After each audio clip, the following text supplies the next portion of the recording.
আমার গুনাহ সম্পর্কে তুমি জানো, তুমি আর কেউ জানে না। আমার গুনাহ সম্পর্কে মা যদি জানতো, মা আমাকে লাঠি দিয়া বাইর করতো, বাবা জানলে বাবা লাঠি দিয়া বাইর করতো। আমার গুনাহর ব্যাপারে যদি আমার বউ জানতো, বউ স্বামী বলে স্বীকার করতো না। আমার সন্তানরা যদি আমার গুনাহর ব্যাপারে জানতো, আল্লাহ বাবা বলে কোনোদিন ডাকতো না। আমার গুনাহটা তুমি জানো আর আমি জানি। আমার মুসল্লিরা যদি আমার গুনাহ জানতো, আমার পিছনে নামাজ পড়তো না। আমার গুনাহ যদি জানতো, আমারে মানুষ নেতা মানতো না। আমার গুনাহ সম্পর্কে জানলে আমার নেতৃত্ব দেওয়ার সুযোগ থাকতো না। এই জন্য গুনাহ করছি মালিক তুমি আর আমি ছাড়া কেউ জানে না। ওই গুনাহর ভিতরে যদি শিরিক না থাকে, আল্লাহ কয় বান্দা রে, গভীর রাতে আমার কাছে তুই আইসা যখন আশ্রয় নিছ, দুনিয়ার কেউ জানে না, চোখের পানিটা বান্দা যখন ফেলে দেয়, আল্লাহ কয় আমার কুদরতি জজবা উঠে যায়। আমি আর বরদাস্ত করতে পারি না, বান্দার চোখের পানি সহ্য করতে পারি না। ওয়াদা দিলাম ফেরেশতারা, দেখ আমার বান্দা একা একা চোখের পানি ফালায়, দুনিয়ার কাউরে দেখানোর জন্য নয় গো। ফেরেশতারা তোরা সাক্ষী থাক, আমার বান্দা কেন কান্দে একটু ভালো করে জিজ্ঞা। ফেরেশতারা কয় মালিক, বান্দাই তো কান্দে, গুনাহ করছে এই জন্য। তে কান্দে কেন? আল্লাহ জাহান্নামে যাইবে এই জন্য। বান্দা কি জাহান্নাম দেখছে? না দেখে নাই, তারপর কেন কান্দে? জান্নাতের আশায় কান্দে। আল্লাহ কয় জান্নাতটা কি দেখছে? না দেখে নাই। আমার বান্দা জান্নাতও দেখে নাই, জাহান্নামও দেখে নাই। আলেমদের কথা শুইনা জাহান্নামে ভয় পায়, জান্নাতের আশা করে। আরে ফেরেশতারা সাক্ষী থাক, আমার বান্দা গোপনে মাপ চাইছে, আমি আল্লাহ গোপনে তার সব গুনাহগুলি মাফ করে দিয়েছি। জোরে কোন জোয়া। তাহলে সূরা কাউসার হইল শানে রাসূল, সূরা ইখলাস হলো শানে ইলাহি। কুল ফাল্লাহ সূরার মধ্যে আল্লাহর সম্মান, ইন্না আতাইনার মধ্যে রাসূলের সম্মান। এখানে আরেকটা সাবজেক্ট স্মরণ রাখবেন, রাসূলের সম্মান মর্যাদার জন্য আল্লাহ গোটা একটা কমপ্লিট সূরাই নাযিল করেছে। আসেনি সুবহানাল্লাহ? থাকলে হইবে। খুব মনোযোগ দিয়া যদি শুনেন, অনেক বুঝার আছে। কারণ যতক্ষণ আলোচনা করব, গান টান কিন্তু গাওয়া হইতো না, আর নাচানাচি তো নাই। সুতরাং নিশ্চিত হইয়া যে আমরা নাচানাচিও করতাম না, গানও গাইতাম না, কোরআন থেকে কথা শুনতাম। মনোযোগটা রাখবেন, তাহলে যে কোনো মানুষ কি কথাগুলো উদাহরণ দিতে পারবে। যদি কোনো প্রশ্নের সম্মুখীন হন, বলবেন যে শুন, রাসূলের সম্মান বাড়ানোর জন্য গাঞ্জা করি কথা বইলা মানুষকে বোঝানোর দরকার হবে না। আল্লাহ নিজেই তার বন্ধুর জন্য একটা কমপ্লিট সূরা নাযিল করছে, সূরা কাউসার, যেটাতে আল্লাহ নিজেই বন্ধুর সম্মান মর্যাদা যতটুকু দরকার সূরার ভিতরে ঢুকাই দিয়েছে। সুতরাং কাল্পনিক গিচ্ছা গাজাগরি কথা বলার কোনো দরকার নেই, কারণ যেখানে আল্লাহ নিজেই বন্ধুর জন্য একটা সূরা নাযিল করছে। সুবহানাল্লাহ। দেখেন আল্লাহর কত মহব্বত, নিজের জন্য একটি সূরা, সূরা কুল ফাল্লাহ, বন্ধুর জন্য আরেকটা সূরা হলো ইন্না আতাইনা। যেমন নিজের জন্য একটা রাখছে, বন্ধুর জন্য একটা। এই দুই সূরার ভিতরে আল্লাহ এবং রাসূলের বাহিরে কোনো কথা নাই। তাহলে বলুন, আমরা কি মিথ্যা গল্প বলার দরকার আছে? না নবীর শান সম্পর্কে সূরাই নাযিল করছে, সূরাই নাযিল করছে। ইন্না আতাইনাটা পুরোটাই হলো রাসূলের শান মান মর্যাদা নিয়েই আলোচনা। আর সূরা ইখলাস আপনাদের সামনে তেলাওয়াত করছি, আল্লাহর শান মান মর্যাদা। এই সূরার আগে কিছু গুণ শুনেন। তাদিলু সূরাতুল ইখলাস সুলুসুল কোরআন। এই সূরা হইল কুল ফাল্লাহ সূরা হইল কোরআনের 3 ভাগের 1 ভাগ। সুবহানাল্লাহ। যদি কেউ সূরা ইখলাস একবার পড়ে 10 পারার সওয়াব পাওয়া যায়। যদি কেউ 2 বার পড়ে 20 পারা, 3 বার পড়লে 1 কত। সুবহানাল্লাহ। তাহলে এই সূরাটা কত গুরুত্বপূর্ণ যে এই সূরা 3 বার পড়লে 1 কতমের সওয়াব পাওয়া যায়। সুবহানাল্লাহ। আমরা পড়তে রাজি আছি নি? আমরা এখানে বসে 1 কতম সওয়াব লয়ে যাব বাড়িতে, পারবো ইনশাআল্লাহ? পড়েন বিসমিল্লাহির রহমানির রহিম। কুল হুয়াল্লাহু আহাদ আল্লাহুস সামাদ لم يلد ولم يولد ولم يكن له كفوا أحد কয় পারা হইছে 10 পারার সব সুবহানাল্লাহ আজকের মাহফিলে আসার পর আপনারা সার্থক 10 পারার সওয়াব হয়ে গেছে আবার পড়ি কুল হুয়াল্লাহু আহাদ আল্লাহুস সামাদ লাম ইয়ালিদ ওয়া লাম ইউলাদ ওয়া লাম ইয়াকুল লাহু কুফুয়ান আহাদ কয় পারা হইছে আরেকবার পড়ি কুল হুয়াল্লাহু আহাদ আল্লাহুস সামাদ লাম ইয়ালিদ ওয়া লাম ইউলাদ ওয়া লাম ইয়াকুল লাহু কুফুয়ান আহাদ এক খতমের সওয়াব এখানে বসে পাইছি সুবহানাল্লাহ সচরাচর কোন মাহফিলে গেলে এক খতমের সওয়াব লয়ে বাড়ি দিতে পারে গান উনতুন তুই 12টা বাজে যাবে হ্যাঁ তুই জিগা গান গাছ করে গান গাই না রে শান গাই তোরে কাটা হইছে শান গাইতে প্রত্যেকটা শ্রোতার আমলনামায় এই মুহূর্তে এক খতমের সওয়াব সুবহানাল্লাহ আপনারা বৈশা লাভবান না ক্ষতিগ্রস্ত এখন আসুন এই সূরাটা 3 বার পড়লে এক খতমের সওয়াব আপনি যদি প্রতিদিন 3 বার করে পড়েন প্রতিদিন এক খতমের সওয়াব জমা হবে আখিরাতের পুঁজি হয়ে যাবে প্রতিদিন যদি 10 বার পড়েন 20 বার পড়েন 100 বার যদি কেউ পড়েন আল্লাহর রাসূল কয় তার জন্য সুপারিশ করা আমার জন্য ওয়াজিব সুবহানাল্লাহ চারটি গানি কথা অথচ 100 বার পড়লে 6 মিনিট সময় লেগে যায় কিন্তু আমরা হেলায় খেলায় সময় কাটাই সুযোগ পাইলেই পরনিন্দায় ব্যস্ত থাকি মানুষের সমালোচনায় ব্যস্ত থাকি অবসর সময় যদি সূরা ইখলাস পড়তাম মর্যাদা অনেক উপরে চলে যেত সামনে আরো বলতেছি এবার আসুন আমরা আগে সূরাটা কেন নাজিল হইছে এটাকে জেনে নেব নাজিল হওয়ার কিছু কারণ থাকে না এই সূরা নাজিল হওয়ার একটা প্রেক্ষাপট আছে অবস্থান যেই পরিপ্রেক্ষিতে নাজিল হইছে এটা আগে জানা দরকার এই সূরা নাজিল ছিল দাঁত ভাঙা জবাব দেওয়ার জন্য সূরাটা কিন্তু মাক্কি সূরা মক্কায় অবতীর্ণ হইছে নাজিল হইছে রাসূল যখন কালেমার দাওয়াত দেয় তখন বেঈমানরা একত্রিত হইয়া রাসূলের কাছে আসে কই তুমি যে এক আল্লাহর দাওয়াত দাও আমরা সবাই 360 খোদা মানি তুমি এক আল্লাহর দাওয়াত দাও তো তোমার আল্লাহ যে একজন তার বংশ পরিচয় কি তো তোমার আল্লাহ কয়জন বাচ্চা কাচ্চা আসেনি বিয়া শাদী করছেনি আসেনি না উজুবিল্লাহ এই প্রশ্ন কে করতেছে বেঈমানরা রাসূলের কাছে আয়া কয় তোমার আল্লাহ কতজন তো তোমার আল্লাহ বিয়া শাদী করছে বাচ্চা কাচ্চা আসেনি কি তা করে ঘুমায় নি খায় নি কারণ এরা খোদা যেরকম করে ভাবছি এরকম রাসূলের কাছে যখন প্রশ্ন করছে আল্লাহর রাসূলের একটা সিস্টেম হলো উনি নিজে নিজে কিছু বলতেন না আল্লাহ যতটুকু জানাইতেন ততটুকু বলতেন কথা বলেন না না আল্লাহ তে বেশি জানতেন আল্লাহ যা জানাইতেন নবী তা আমাদেরকে জানাইতেন নবীর মন গড়া কোনো কথা বলেন তো রাসূলের কাছে রায় করে কোনজন আমরা আল্লাহ কতজন বাচ্চা কাচ্চা আছে নি খায় নি ঘুমায় তখনই আল্লাহ জিবরাইল পাঠাইছে সুবহানাল্লাহ জিবরাইল এসে বলছো আমি উত্তর দিয়েন উত্তর লই আসি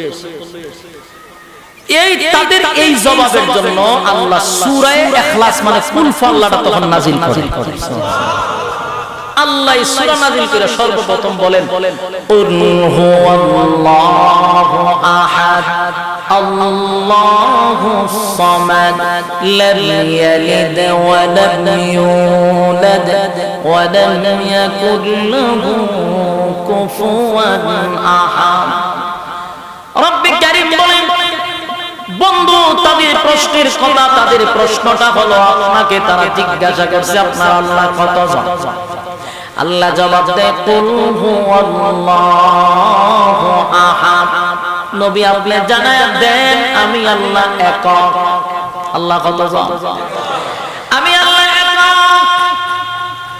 আমি আল্লাহর কোনো শরীক নাই আমার কোনো সাথী সঙ্গী নাই আল্লাহুস সামাদ। আমি কারো মুনাফিক কিনা, আমি কারো মুনাফিক কিনা, আমি কারো উপর নির্ভর করি না। আপনি জানায়া দেন লাম ইয়ালিদ ওয়া লাম ইউলাদ, আমি আল্লাহ কারো কাছ থেকে জন্ম নেই নাই, আমি আল্লাহ কাউকে জন্ম দেই নাই। জবাব দিতেছি না আল্লাহ, দাওয়াত দিয়ে। এক নাম্বার হলো বেঈমানরা রাসূলকে প্রশ্ন করলো, আব্দুল্লাহর পুত্র মুহাম্মদ, বলো না তোমার খোদার নাম কি? তোমার খোদা কয়জন? তোমার খোদার সাথী সঙ্গী আছে? যেমন আমরার খোদা হইল 160 জন সাথী সঙ্গী আছে, তোমার খোদাতে একজন কোন গোষ্ঠীগাড়া আছে?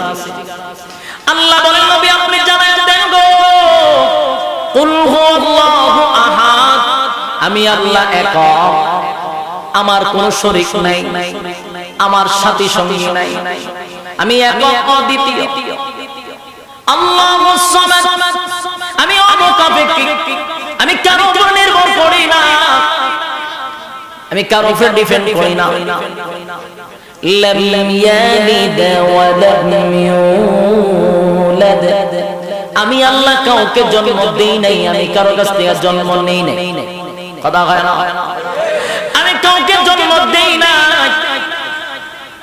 আমি কারো কাছ থেকে জন্ম নেই নাই, জন্ম দেও নাই, জন্ম নেও নাই। ক্লিয়ার করে দিছে লাম ইয়ালিদ ওয়া লাম ইউলাদ। এরপর আল্লাহ বলেন ওয়া লাম ইয়াকুল লাহু কুফুয়ান আহাদ, আমার সমকক্ষ আর কেউ নাই। সুবহানাল্লাহ। আমি আপনাদেরকে সূরা ইখলাসের সরল তরজমাটা শোনায়া দিলাম। রব্বে কারীম তাদের জবাবে স্পষ্ট জানায়া দিয়েছে আমি একক অদ্বিতীয়, আমি কারো মুখাপেক্ষী না, আমি কারো কাছ থেকে জন্ম নেই নাই, কাউকে জন্ম দেই নাই রে, আমি আল্লাহর সমতুল্য আর কেউ আছে? কথা হয় না? আমি আল্লাহর সমতুল্য কেউ না। তাহলে স্পষ্ট আল্লাহ বেঈমানদের দাঁত ভাঙা জবাব দিয়া দিল। তারা প্রশ্ন করছিল, আল্লাহর পরিচয় চাইছিল, আল্লাহ সূরা ইখলাস কমপ্লিট তখন নাযিল করে জানায়া দেয় সুবহানাল্লাহ। বলুন এই সূরার ভিতরে অন্য কোন আলোচনা আছে? কথা হয় না? শুধু আল্লাহর শান, মান, মর্যাদার বাহিরে একটা কথাও নাই। এই জন্য গোটা কোরআনের মধ্যে 112টা সূরা ভিন্ন, আর এই দুইটা সূরা, সূরা ইখলাস আর সূরা কাউসার ব্যতিক্রম সূরা। ব্যতিক্রম সূরা, এই সূরার ভিতরে অন্য কোনো আলোচনা নাই। আল্লাহ বলেন আমি আল্লাহ এই সূরার মধ্যে আমার শান, মান, মর্যাদা জানায়া দিলাম। আমি আল্লাহর গুণ নাই, তন্দ্রাও নাই। সুবহানাল্লাহ। আল্লাহর গুণ আছে, তন্দ্রা আছে, মালিকের গুণ নাই, তন্দ্রা নাই। আল্লাহু লা ইলাহা ইল্লা হুয়াল হাইয়ুল কাইয়্যুম লা তাখুযুহু সিনাতুহু ওয়া লা নাওম। রব্বে কারীম বলেন আমি ঘুমাই না, আমার ঘুম নাই, তন্দ্রা নাই, আমি ঘুমাইও না, আমার তন্দ্রাও নাই। তন্দ্রা চিনো? অঙ্গানো, জিমানো। আল্লাহ কয় আমার ঘুমও নাই, তন্দ্রাও নাই। এক সেকেন্ডের জন্য যদি আল্লাহ ঘুমায় রে, আসমানটা ভেঙে টুকরা টুকরা হয়ে যাবে, জমিনের মধ্যে কম্পন সৃষ্টি হয়ে যাবে। মালিক বলেন একটা সেকেন্ডের জন্য আমি ঘুমাই না, আমার ঘুমও নাই, আমার তন্দ্রাও নাই। এই জন্য এই সূরা নাযিল করে রব্বে কারীম একদম ক্লিয়ার করে দিল আমি আল্লাহ, আমার পরিচয় তুলে ধরলাম। নবী গো আপনি জানায়া দেন আমি আল্লাহর পরিচয়। তারা তো একজন খোদা মানে না, খোদার অভাব নাই, কিন্তু আমরা যারা ঈমানদার আমাদের ইয়াকিন হলো আল্লাহ ছাড়া কোনো মাবুদ, আরো জোরে লা ইলাহা ইল্লাল্লাহ, লা ইলাহা ইল্লাল্লাহ, লা ইলাহা। নেই কোনো মাবুদ আল্লাহ ছাড়া, নেই কোনো মাবুদ আল্লাহ ছাড়া, এক খোদার পর দুই খোদা আর তিন খোদা মোরা কিছু মানি না, বলো লা ইলাহা, জোরে লা ইলাহা ইল্লাল্লাহ। হাসবি রাব্বি জাল্লাল্লাহ, হাসবি রাব্বি জাল্লাল্লাহ, মা ফি কলবি গায়রুল্লাহ, হাসবি রাব্বি জাল্লাল্লাহ, মা ফি কলবি গায়রুল্লাহ। শুধু মাবুদ তুমি এক আল্লাহ, লা ইলাহা ইল্লাল্লাহ, জোরে লা, আরো জোরে জোরে লা ইলাহা, নেই কোনো মাবুদ আল্লাহ ছাড়া, নেই কোনো মাবুদ, নেই কোনো মাবুদ আল্লাহ ছাড়া, এক খোদার পর দুই খোদা আর তিন খোদা মোরা কিছু মানি না, বলো লা ইলাহা, লা ইলাহা ইল্লাল্লাহ, লা ইলাহা। আমি জানতে চাই আল্লাহ ছাড়া কোনো মাবুদ নাই, এটা যেমন আমরা বিশ্বাস করি রে, এটা যেমন আমাদের ইয়াকিন আর বিশ্বাস, ঠিক তেমনি ভাবে আল্লাহ ছাড়া এই কপালও কোথাও লাগানো যাবে না। বলুন এই কপাল কি অন্য জায়গায় দেখানো যাবে? ইমানদার ইমানের হেফাজত করতে হবে, ইমানদার শুধু নামে ইমানদার হলে হবে না। যেমন আমরা মানি আল্লাহ ছাড়া কোনো মাবুদ নাই, কোনো ইলাহ নাই, কোনো শরীক নাই, ঠিক তেমন তাই মনে করব আল্লাহ ছাড়া এই কপাল আর কারো কাছে ঠেকানো যাবে না। যদি ঠেকান ঈমান থাকবে না, আল্লাহ ছাড়া কারো কাছে মাথা নত করা যাবে না, জায়গায় বে জায়গায় সেজদা দেওয়া যাবে না। কথা কইনা দিও না দিয়ে অভ্যাস আছে, একমাত্র সেজদা দিব আল্লাহর কুদরতি পায়ে, জায়গায় বে জায়গায় মাথা দেখানো যাবে না, কোন পীরের কাছে মাথা নত করা যাবে না, কোন পীরের পায়ে সেজদা দেওয়া যাবে না, কোন মাজারে দরগায় কোন ল্যাংটা কোন জড়ার পায়ে সেজদা দেওয়া। কথা বলো সাবধান, ইমানের 12টা বেজে যাবে যদি কারো কাছে মাথা নত করেন, ইমানের 12টা বেজে যাবে। শিরিক যেটাকে বলা, শিরিক যারা করে কোনদিন জান্নাতের ঘ্রাণও পাবে না। কথা হয় না? এই যুবক ভাই, ঈমান নামক দৌলতটা বড় দাম, বড় দাম, বড় দাম, বড় দাম। যাইতে কিন্তু মিনিট লাগে না, ঈমান যাইতে মিনিট লাগে, সময় লাগে না, ঈমান যাইতে সময় লাগে না। কোন কথার ফাঁকে দিয়ে ঈমান চলে যায় আমরা জানি না। মাঝে মধ্যে দেখছি অনেকে, আজকে গেছি ফার্মেসি ওষুধ আনতে, এক বেচারা আমার দ্বারে দাঁড়ায় গতকালকে ওষুধটা না দিলে মরে গেলাম, কিন্তু সে কিন্তু হেলায় আর কেলায় বলতেছে ইমানদার মাথায় টুপি আছে, দাঁড়িয়ে আছে, ওষুধটা না খেলে আল্লাহ খবর আছে। এই কথার মধ্যে শিরিক। ওষুধ তো তোমাকে বাঁচাইতে পারে না, বাঁচায় কে জুড়ে খাও। আমাদের দেশের গ্রামগঞ্জের মানুষ আবেগের সুরে কয় আমার ছেলেটা যদি বিদেশ থেকে টাকা না পারে তো না খায় আমল। বলুন এই কথা কয়নি? কথা কয়নি? আপনার এলাকাত না কইলে আমাদের এলাকাত কয়, বুড্ডা না কইলো সারা দেশে কয়, ফুলাটা যদি বিদেশ না থাকতো রে না খায় আমল। হায় হায়, আল্লাহ কয় বান্দারে ফুলায় খাওয়াইলে তুই খাস, তাহলে আমি আল্লাহ তো কোনো খামেরই না। যুবক ভাইরা আমার, কোন কথা ঈমান যায় আমরা জানি না, অথচ নিজের ঈমানদার দাবি করতেছি।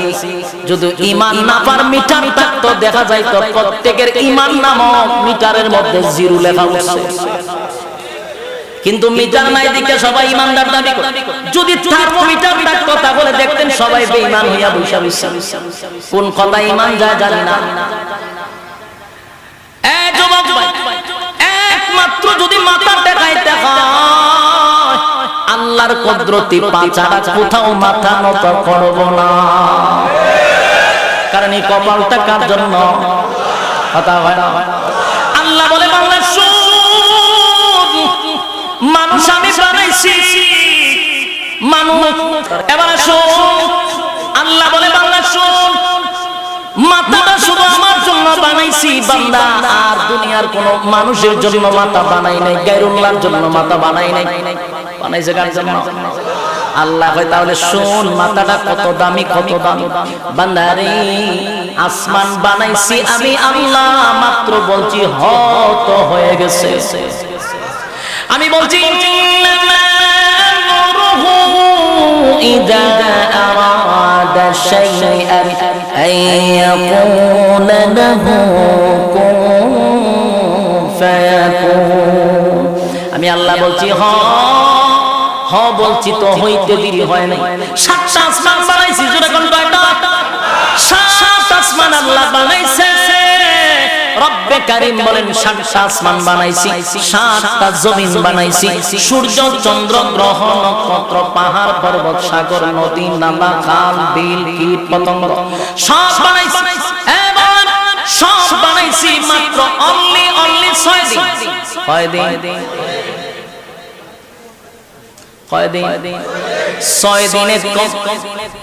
6 দিনে কমপ্লিট করছি।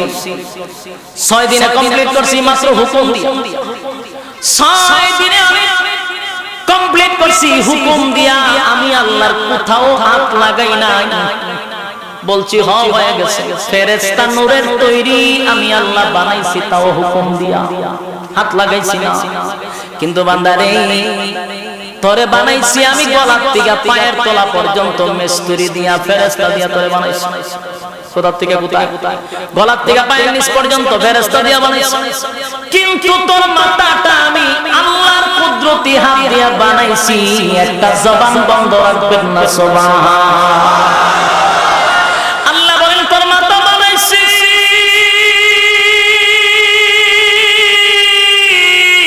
আমি আল্লাহর কুদরতি হাত দিয়া ফেরেশতারে মাথায় ধরতে দেই না, বানাইছি আমার কুদরতি হাত দিয়া। কারণ আমার বান্দা দুনিয়ায় গিয়া সেজদা দিবে রে, আমি আল্লাহর কুদরতি পায়ে জবান দিয়া ডাকবে আমি আল্লাহরে, জোরে কোন সুবহান। এরপরও যদি বান্দা আল্লাহ ছাড়া কোনো বাবার দরবারে সেজদা দেয়, কোনো দরগায় সেজদা দেয়, কোনো জড়ারে সেজদা দেয়, কোনো ল্যাংটারে সেজদা দেয়, আল্লাহ কয় বরদাস্ত করতে পারি না, বরদাস্ত করতে পারি না। আমি আল্লাহ নিজে বানাইলাম আমার সেজদা দেওয়ার জন্য। জায়গায় বেজাগায় মাথা টেকাইছ বান্দা, তোর কপালে জান্নাত নাই। আজকের পর থেকে আর কোথাও মাথা টেকানো যাবে? মৃত্যুর আগ পর্যন্ত শিরিক নামের কোন গুনাহ আমাদের আমল নামায় রাখবো না। সব মাফ করে দেয়, কিন্তু আল্লাহ শিরিক মাফ করে না। আপনার গুনাহ যদি পাহাড় পরিমাণ হয়, আপনার গুনাহ যদি সাগরের দরিয়ার ফেনার মতো যদি হয় গো, আল্লাহ বলেন বান্দা যদি একটা সময় বুঝে আমি তো গুনাহ করে ফেলেছি, আমার গুনার তো সীমা লঙ্ঘন হয়ে গেছে, আমি এত গুনাহ করছি, হায় রে আমার তো অস্তিত্ব বিলীন হয়ে যাবে। এটা যদি বান্দা একটা সময় বুঝে যে আমি গুনাহ করছি, এমন গুনাহ করছি, আমি কেমনে গো আল্লাহর সামনে গিয়া দাঁড়াবো, তখন বান্দায় যদি গভীর রজনীতে নজুলের রহমতের সময় একা একা যদি সমস্ত গুনাহ উপরে লজ্জিত হয়ে যায়, আর গভীর রাতে যদি দুইটা চোখের পানি বান্দা ফালায়া দেয়, নিজের যদি অপরাধী মনে করে, মালিক দুনিয়ার সব মানুষ তার স্ত্রী পুত্র লইয়া ঘুমায়া গেছে, আল্লাহ বলেন পশু পাখিরাও ঘুমায়া গেছে, আমি একমাত্র নাগান্দা নাফরমান নিজের নফসটাকে গুনাহ করতে করতে করতে করতে আমি এমন করছি, আমার লজ্জা লাগে তোমার সামনে দাঁড়াইতে। আল্লাহ এখন তো কেউ নাই, তুমি আর আমি ছাড়া। আমার গুনাহ সম্পর্কে তুমি জানো, তুমি আর কেউ জানে না। আমার গুনাহ সম্পর্কে মা যদি জানতো, মা আমাকে লাথি দিয়া বাইর করতো, বাবা জানলে বাবা লাথি দিয়া বাইর করতো। আমার গুনার ব্যাপারে যদি আমার বউ জানতো, বউ স্বামী বলে স্বীকার করতো না। আমার সন্তানরা যদি আমার গুনার ব্যাপারে জানতো, আল্লাহ বাবা বলে কোনদিন ডাকতো না। আমার গুনাহটা তুমি জানো আর আমি জানি। আমার মুসল্লিরা যদি আমার গুনাহ জানতো আমার পিছনে নামাজ পড়তো না, আমার গুনাহ যদি জানতো আমারে মানুষ নেতা মানতো না, আমার গুনার সম্পর্কে যাতে আমার নেতৃত্ব দেওয়ার সুযোগ থাকতো না। এই জন্য গুনাহ করছি মালিক তুমি আর আমি ছাড়া কেউ জানে না। ওই গুনার ভিতরে যদি শিরিক না থাকে, শিরিক না থাকে, আল্লাহ কয় বান্দা রে গভীর রাতে আমার কাছে তুই আইসা যখন আশ্রয় নিছ, দুনিয়ার কেউ জানে না চোখের পানিটা বান্দা যখন ফেলে দেয়, আল্লাহ কয় আমার কুদরতি আমার কুদরতি জজবা উঠে যায়, আমি আর বরদাস্ত করতে পারি না, বান্দার চোখের পানি সহ্য করতে পারি না।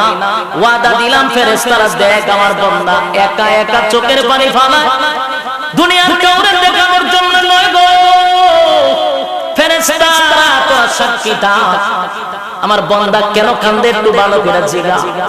ফেরেশতারা কয় মালিক বান্দাই তো কান্দে গুনাহ করছে এই জন্য, তে কান্দে কেন? আল্লাহ জাহান্নামে যাইবে এই জন্য।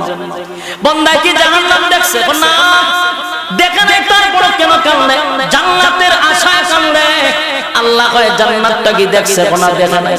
আমার বান্দা জান্নাতও দেখে নাই, জাহান্নামও দেখে নাই, আলেমদের কথা শুইনা শুইনা জাহান্নামে ভয় পায়, জান্নাতের আশা করে।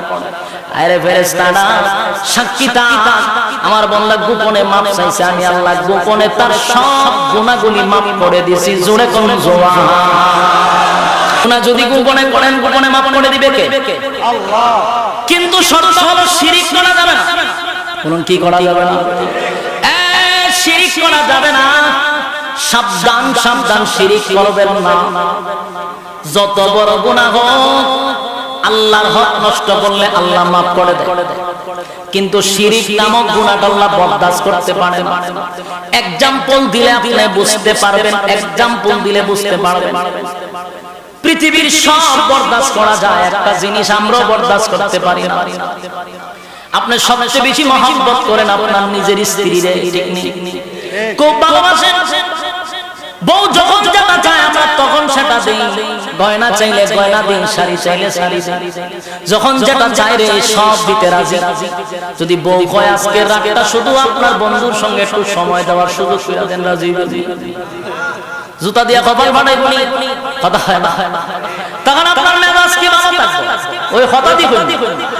বউ যদি কেমন তুমি নেত্রী করে কয় দিবে, খাওয়া করে যদি কয়, খাইন্দা যদি কয়, বলে আজকের জন্য একটু সুযোগ দেন, আপনার বন্ধুটা বড় স্মার্ট, একটা রাত তার সঙ্গে থাকতে চাই, দিবেন। কইবেন জুতাটা দে তোর কপালের সারাটা ভাড়া, কইবেন নি? কইবেন তুইও তালাক, তোর 14 গোষ্ঠী তালাক, কথা হয় না। কারণ সব বরদাস্ত করা যায়, কিন্তু এটা কেউ বরদাস্ত করতে পারে। আবার যদি মনে করেন বউ আপনার কাছে চাইলো, আপনি কোথা থেকে গেলেন দলের ভিতরে গিয়া দেখেন আপনার বন্ধুর সঙ্গে কিছু নাই, কিন্তু শহর কেন্দ্রিক আছে, কেন আছে? Digital dot mind. এই শালারা 1 লাখ 1.5 লাখ টাকা বেতন পায়, বাস বাসা যায়, অর্ধেক মাথা লেগে দেব বউ নাই, বউ গেছে আরেক বেটার সাথে নাচানাচি, আর হে ফোন দিয়ে আরেকটা লয়ে আজাগা হে নাচানাচি, মাইয়া দেয়া গরমে মাইয়া গেছে আরেক ফুলার সাথে, ফুলা গেছে আরেক মাইয়া লইয়া। এটারে কি জিন্দেগি কর? কুত্তা কুত্তির জিন্দেগি। হুজুরে কইছে বাবা, বাস্তব না বাস্তব? জানে আলম সিদ্দিকী কইছে কুত্তা কুত্তির জিন্দেগি, এটা ঠিক আছে। কারণ কুত্তা কুত্তির আত্মা ভাই না, কথা হয় না, সব কথা কইতাম না, কিন্তু বুঝ জানেন এটারে জিন্দেগি কয় না। মডার্ন জিন্দেগির নামে লুচ্ছামি ছাড়া কিচ্ছু না। ইসলাম ছাড়া পৃথিবীর কোথাও শান্তি নাই, কথা হয় না। ইসলামের নিয়ম কারণের ভিতরে ঢুকে দুনিয়াটাই একটা জান্নাত। বউ যদি দিনদার হয়, আল্লাহর কসম, আল্লাহর কসম, আল্লাহর কসম, বউ যদি দিনদার হয়, এই লোকটার মতো শান্তি পৃথিবীতে কারো নাই। কারণ বউ যদি নেককার হয়, দুনিয়াতে একটা জান্নাত। বউ যদি নেককার না হয়, তে রীতিমতো দুনিয়াটাই একটা জাহান্নাম। এটা আমার কথা না, রাসূল বলেছেন। আল্লাহ রাসূল বলেছেন বউ যদি খারাপ হয়, তে দুনিয়া হই জাহান্নাম, আর জাহান্নামে যাইবার আগে দুনিয়াতে জাহান্নাম যায়। কথা কথা। এই জন্য বউ একটা নিয়ামত, কিন্তু এটা নেককার হইতে হবে। কি হইতে হবে? আমার বউ যদি অন্যের সঙ্গে একটা হাসি দেয়, আমার কলিজায় মোচড় মারবে। আল্লাহ কয় আমার জায়গা যদি বাবার কাছে গিয়া চাস, আমি আল্লাহরও সহ্য হয় না।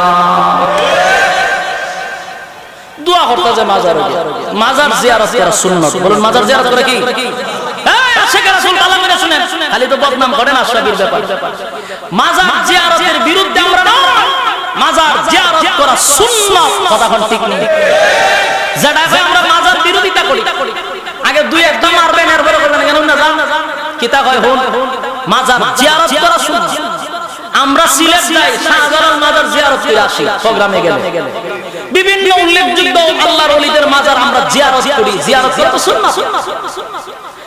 কিন্তু আমি দোয়া করছি, আল্লাহ আমার একটা সন্তান নাই, বাবা আছে বাবা আমার একটা সন্তান নাই, আপনার কাছে আইছি বাবা, থাকবো নিয়া ইমান থাকবো, সন্তান দেওয়ার মালিক কে? তুই তো বাবার কাছে কুজস করে। কিন্তু বাবার কাছে কোনো কিছু চাওয়া, মানুষ যখন দুনিয়া থেকে বিদায় হয় তার মতো অসহায় কেউ নাই, তার থেকে বড় অসহায় কেউ নাই। যত বড় আল্লাহর ওলি হোক, কিন্তু কবরের জগতে সে অসহায়।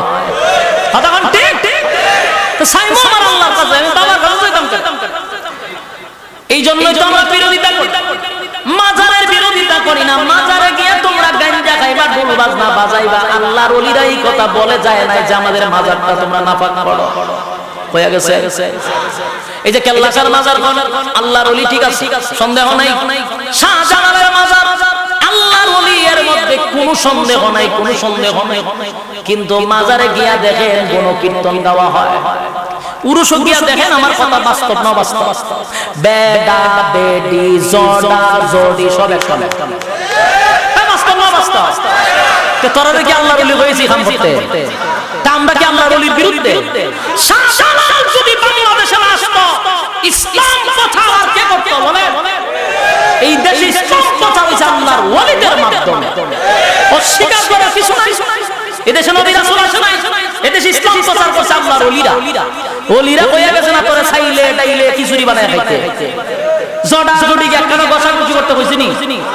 ওই ঢাকা মিরপুর আমি দেখতেছি, আমি ৩-৪ বছর ঢাকা মিরপুর ১ নম্বরে থাকছি, আমার বাসা ছিল ওই শালি মাজার, আমি দেখতাম আল্লাহ আল্লাহ সিদ্ধি টানতে দেখো, সিদ্ধি ছাড়া বাপ জমে না, জুতা দামারের কথা। আমরা তো ওলির বিরুদ্ধে না, কিন্তু মাজারটারে না পাক করতেছিস কেন? মাজারে গিয়া যদি তুই সিদ্ধি খাস, তাহলে আল্লাহর ওলিরে তোরাই অপমান করছস, তোরা অপমান করতেছিস, আমরা না। কিয়ামতের মাঠে যদি আল্লাহর ওলিরা নালিশ দেয়, আল্লাহ আমি গেলে ঘুমাইছিলাম আর আমার মাজারও বেড়া বেড়িয়া জড়াজড়ি লাগছে, কি কইয়া শুনবি? শালি মাজারের ব্যাপারে আমরা যা জানি আপনারা কয়জন জানেন? আমি মিরপুর ১ নম্বরে থেকে কত কাম যে হয়, এর কোনো সীমা নাই। বলুন আল্লাহর ওলি কি কইয়া গেছে? আল্লাহর ওলিরা আমি দুষ্টাম করি, আমি তো ওলিরে দোষী না, আমি ভণ্ডামির বিরুদ্ধে কথা বলি। ভালো লাগলে তোমার লাগবে, না লাগলে লাগবে, কিন্তু আল্লাহ যে হক কথা বলতেই হবে। ওয়াতাওয়াসাউ বিল হাক্কি, এর অর্থ কি? তা হক কথা বলো। বলুন কি কথা বলো? হক কথা বলতেই হবে, কারণ হক কথা কিন্তু করলার চেয়েও তিতা। হক কথা কিতা? করলার চেয়েও তিতা। এটা কিন্তু মনে লাগে না। কিন্তু আমার প্রশ্ন হলো, প্রত্যেকটা শ্রোতা এখানে বসে আরামের ঘুম হারাম করে, নরমাল বিছানায় বসে, ব্যবসা বাণিজ্য চাইরা বসে, কাম কাজ চাইরা বসে, উদ্দেশ্য একটা কোরআনের কথা শুনবো, ঈমান আমলের কথা শুনবো। আমাদের দায়িত্ব হলো আপনাদেরকে সংকেত দেওয়া, বিপদ থেকে বাঁচায়া দেওয়া। কোন কাজে গেলে বিপদগামী রাস্তা থেকে আমাদেরকে বাঁচায়া বলুন। যারা শিক্ষিত মানুষ, সচেতন মানুষ, আমি যতগুলা কথা বলছি আমার স্বার্থে না, আপনাদের স্বার্থে, আপনাদের স্বার্থে। আবারও বলছি, বলুন শিরিক করা যাবে? কোন বাবার কাছে চাওয়া যাবে? সন্তান চাইলে কার কাছে যাবে? আল্লাহ নিজেই আমাদেরকে শিখায়া দিয়েছেন, রব্বি হাবলি মিনাস সালিহিন। আল্লাহ নিজে তার বন্ধু ইব্রাহিম খলিলুল্লাহরে শিখায়া দিয়েছে, তুমি আমার কাছে দোয়া করো, রব্বি হাবলি মিনাস সালিহিন, আল্লাহ আমাকে একটা নেককার সন্তান দাও। আল্লাহ শিখায়া দেয় আমার কাছে দোয়া কর। আরে বাবা সন্তান দাও।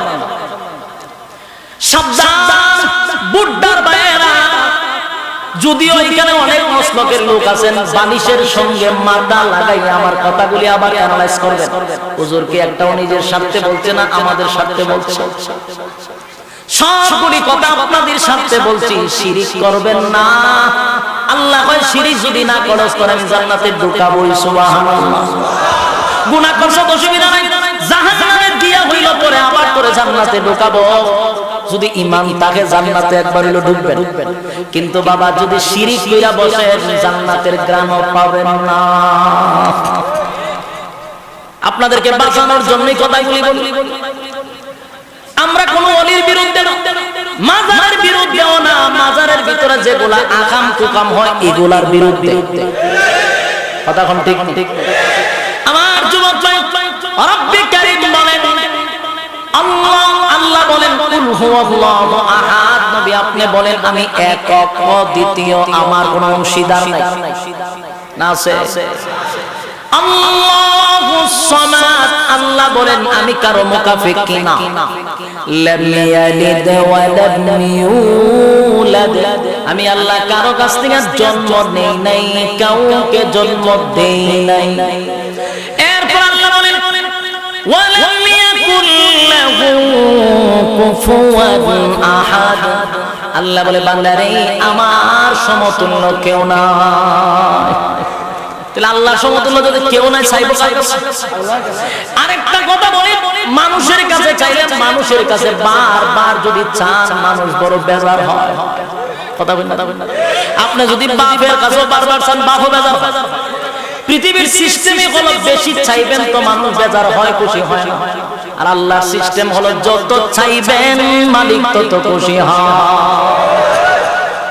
মালিকের কাছে না চাইলে মালিক বেজার হয়, চাইলে মালিক খুশি হয় গো। এই জন্য আমরা চাইবো কার কাছে? কথা হয় না। যুবক ভাই, আমার শেষ কথা হলো সূরা ইখলাস নাজিল হয়েছিল আল্লাহর শান মান মর্যাদা প্রকাশের জন্য। সূরা ইখলাস নাজিল করে রাসূলকে জানায়া দিল আমার শান মান মর্যাদা সূরার ভিতরে আছে, তাদেরকে জানায়া দেন। এবার আসুন, এই সূরাটা কোরআনের 3 ভাগের এক ভাগ। তাদিলু সূরাতুল ইখলাস সুলুসুল কোরআন, 3 বার পড়লে খতমের সওয়াব। সুবহানাল্লাহ।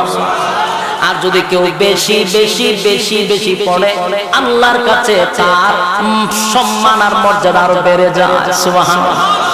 ফেরেশতার কাছেও বেড়ে যায়, কুল কায়নাতের মধ্যে বান্দার সম্মান আর মর্যাদা বেড়ে যায়।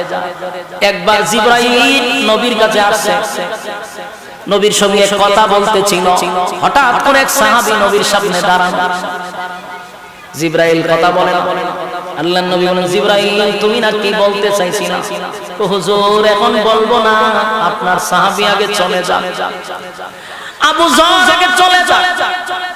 নবী বলেন আমার আবু যর রে তুমি কি চিনো? বলে হুজুর আমি না, শুধু আমি না, আসমানের সমস্ত ফেরেশতারা আবু যর রে চিনে। আল্লাহর নবী এখন আরো উৎসাহিত হইল জানার জন্য। আরে জিবরাইল, আমার আবু যরের এত গুণ আসমানের সব ফেরেশতারা চিনে, কোন কারণে, কোন গুণের কারণে আমি একটু জানতে চাই। জিবরাইল বলে নবী গো, আপনার আবু যরের এত সম্মান আর এত মর্যাদা আল্লাহ নিজেই বলে আমি আবু যর গেলে আমার আসমানের সব ফেরেশতারা লজ্জা পায়। আবু যর এত সম্মান করে। এই যুবক ভাই, আল্লাহর নবী জিজ্ঞাসা করলেন আবু যর কি এমন আমল করো যে আমলের কারণে তোমার সম্মান আর মর্যাদা এত বেশি এত বেশি? আবু যর কয় হুজুর আমি কোন আমল করতে পারি না, তবে একটা আমল আছে আমি বেশি বেশি বেশি বেশি আমি সূরা ইখলাস তেলাওয়াত করি। একটা জবান বন্ধ রাখবেন, আল্লাহু আকবার। আরো জোরে বলুন আল্লাহু আকবার। এই ইমানের আওয়াজ দিয়ে বলুন আল্লাহু আকবার। আজকের পর থেকে নিয়ত করেন কারা কারা সূরা ইখলাস বেশি বেশি পড়বেন। আব্দুল্লাহ দেখা